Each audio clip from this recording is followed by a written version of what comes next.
Welcome back to Hannity Show. As speculation swirls about Hillary Clinton's health, today the Drudge Report had a headline saying, quote, 59% say release medical records. What's wrong with her? So why won't the mainstream media talk about this story? And will the Clinton campaign release Hillary's full medical records? Joining us now from the Fox News Medical A-Team, medical correspondents Dr. Mark Siegel and Dr. David Samadi, and former 2016 GOP presidential candidate Dr. Ben Carson.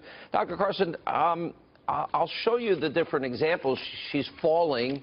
You've got this sort of twitching thing that she does in front of reporters that was really bad. There's been a number of incidents and reports that she fell, and then she had this really long incident where she was out of commission for quite a while, recovering, her husband said. She's on anticoagulants. Number one, do we have a right to know? And number two, what do you make of this twitching thing that she keeps doing? I'll run it again. Well, you know. Why are you laughing? You're the brain surgeon here. I'm just a humble little host. It just looks funny.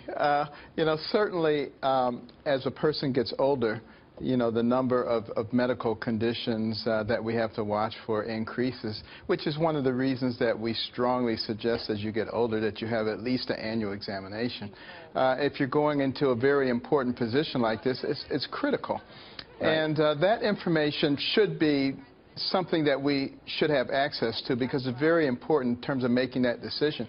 Also recognize that the presidency is not a 9-to-5 job.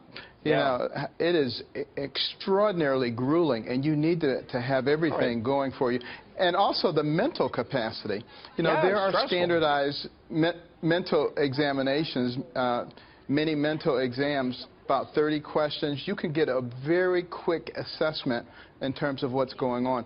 These are the kinds of things that should be open to the public in making such a critical decision. All right, let me go back to this video, Dr. Siegel, that's on the screen now. We'll put it up again.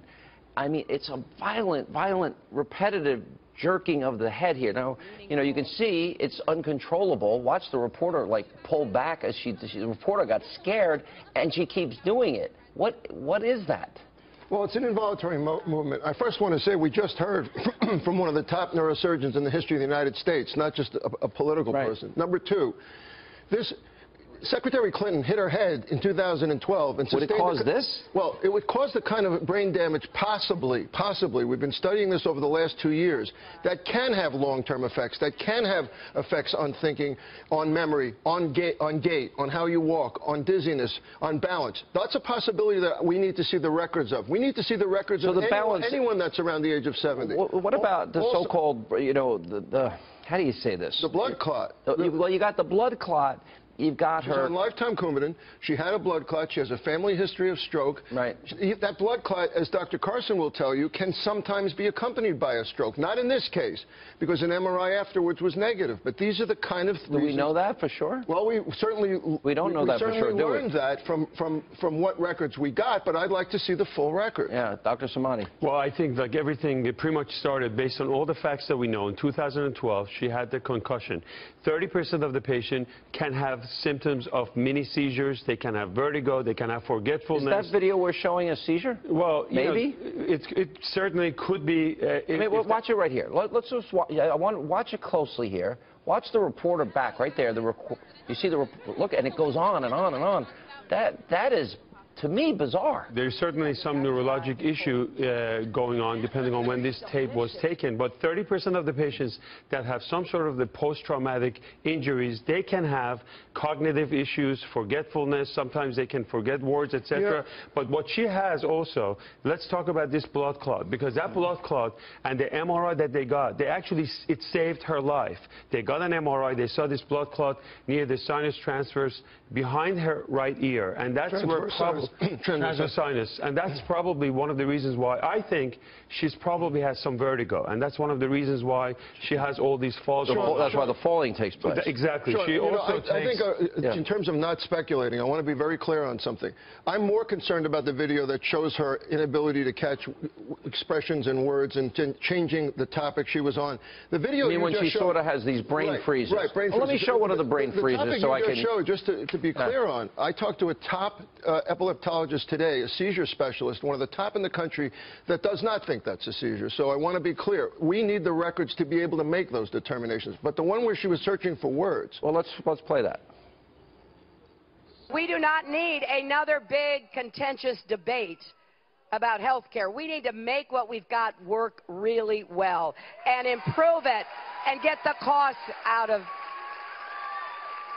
an upward spiral. Now, I want to mention two other things.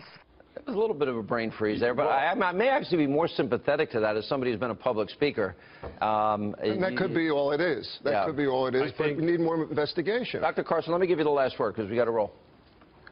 Yeah, there's a lot that can be determined, you know, by medical experts if we have access to the records. And for such an important job, such a position, there's no way we should even consider doing it without having a look at those records, particularly for I don't think we're getting the elderly. Wall Street speeches or the speeches, copies of the speeches that she gave to big investors and insurance companies. And I don't think we're getting this either. I think she's going to keep it undercover, which is probably by design. I think Dr. Carson is right. I think the record that we have is the last one was July 2015. It's a year and so after, and that picture that you showed going up the stairs, people helping, that was you think it's vertigo caused by the brain? You know, it was an honor to look at Senator McCain's records. You're right. That's a good point. It will be an honor to look at her records. It's her life I want to see, and Donald Trump's as well. All right.